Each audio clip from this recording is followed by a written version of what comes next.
Hello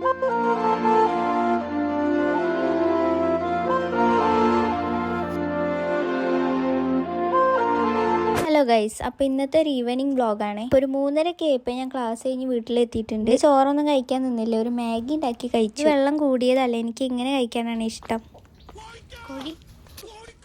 ഈ 2 കോഴികളാണെങ്കിൽ ഞാൻ ദൂരെ നിന്ന് വരുന്ന കണ്ടപ്പോൾ തന്നെ ഓടി രക്ഷപ്പെട്ടു. ഞാൻ ഈ പോയോണ്ടിരിക്കണത് വല്യമ്മയുടെ വീട്ടിലേക്കാണ്. ഇവിടെ ആണെങ്കിൽ വേറെ ആരും ഉണ്ടായിരുന്നില്ല. അപ്പോൾ ഇവർ രണ്ടുപേരും വീട്ടിലേക്ക് കൊണ്ടുപോകാനാണ് ഞാൻ വന്നത്. അപ്പോൾ ഒരു കാർട്ടൂൺ കണ്ടിരിക്കായിരുന്നു. അത് കഴിഞ്ഞ് പിന്നെ TV ഒക്കെ ഓഫാക്കി ഞങ്ങൾ വീട്ടിലേക്ക് പോകുന്നു. പിന്നെ ബാക്കിയുള്ളവരൊക്കെ അത് സ്കൂൾ വിട്ട് വന്നുകൊണ്ടിരിക്കുകയാണ്. വീഡിയോ കൂടെ കണ്ട ആരെങ്കിലും ക്രഷ് അടിച്ചാലോ എന്ന് വിചാരിച്ചാണ് പാവം മുഖം പൊത്തി പോകുന്നത്. പിന്നെ കുറച്ച് കഴിഞ്ഞ് ക്യാമറ ഓൺ ആക്കിയപ്പോഴാണ് ഇതാ ചിരിച്ചുകൊണ്ട് വന്നിരിക്കുന്നു.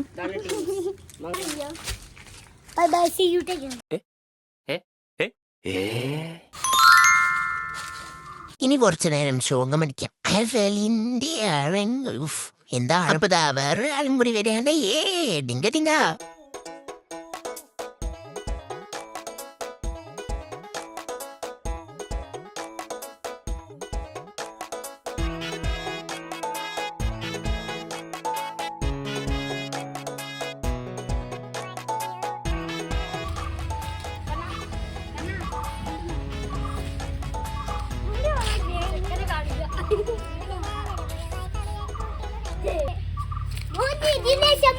ഗൈസ്, അപ്പോൾ ഇതാണ് കേട്ടോ ഞങ്ങളുടെ തറവാട്. ഫ്രണ്ട് നേരെ കാണുന്നില്ലെങ്കിൽ ഇങ്ങനെ നോക്കുമ്പോൾ ഒരു ഭംഗി തോന്നി, അപ്പോൾ എടുത്താണ്. ഗൈസ്, അപ്പോൾ എല്ലാവരും പോയി, ഞങ്ങൾ മാത്രമേ ഉള്ളൂ ഇപ്പോൾ, അല്ലേ? അപ്പോൾ ഞങ്ങൾ എഡിറ്റ് ചെയ്യട്ടെ. Bye guys. ഈ സ്ഥലം കണ്ടോ?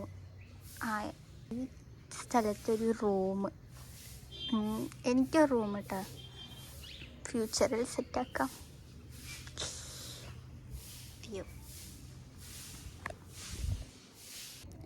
ബാക്ക്ഗ്രൗണ്ടിൽ നിങ്ങൾക്ക് മുറ്റടിക്കുന്ന സൗണ്ട്, മുറ്റം അടിക്കുന്ന സൗണ്ട് കേൾക്കാം. വൈകുന്നേരമല്ലേ. ഇപ്പോൾ വീടിൻ്റെ ഫ്രണ്ടിൽ ദേ ഇങ്ങനെയൊക്കെയാണ് കേട്ടോ. ഇനി ഞാൻ മേലെ നിന്ന് താഴേക്ക് ലാൻഡ് ചെയ്തപ്പോൾ അമ്മ ദേ ചായ വെച്ചുകൊണ്ടിരിക്കുകയാണ്. ഗൈസ്, അപ്പം നമുക്ക് പഴംപൊരി തിന്നാം. ഞാൻ വളരെ പ്രതീക്ഷയോടെയാണ് ഇതെടുത്തത്, പക്ഷെ ഇതൊരു വകയ്ക്ക് കൊള്ളില്ലായിരുന്നു. പഴുക്കാത്ത പഴം വെച്ചാണ് പഴംപൊരി ഉണ്ടാക്കിയിട്ടുള്ളത്. ഞങ്ങൾ രണ്ടുപേരും കൂടെ അത് കഴിച്ചു. വീണ്ടും എന്തിനാ ഈ മുഖം പൊത്തി പിടിച്ചിട്ടുള്ളതെന്ന് വെച്ചാൽ എനിക്കറിയില്ല, മൂഡ് സിങ്സ് ആണെന്ന് തോന്നുന്നു. എന്നിട്ട് പിന്നെ ഞാനൊരു ചായ കുടിച്ചു. അത് കഴിഞ്ഞ് ഒരു 6-6:30 ആയപ്പോൾ അമ്മ ഒരു കരിക്ക് വെട്ടി തന്നു, അപ്പോൾ അത് കുടിച്ചു. ഗ്ലാസ്സിൽ ഒഴിച്ച് കുടിച്ചാൽ മതി, പക്ഷേ ആർട്ടിഫിഷ്യലായി കുടിച്ചാലേ ഇറങ്ങുള്ളൂ. അതിലുണ്ടായിരുന്ന പകുതിയും പുറത്തു പോയി. അപ്പോൾ ഇത്രയേ ഉള്ളൂ ഇന്നത്തെ വീഡിയോ. ഇഷ്ടമായിട്ടുണ്ടെങ്കിൽ സബ്സ്ക്രൈബ് ചെയ്യണേ. അപ്പോൾ ഇത്രയേ ഉള്ളൂ.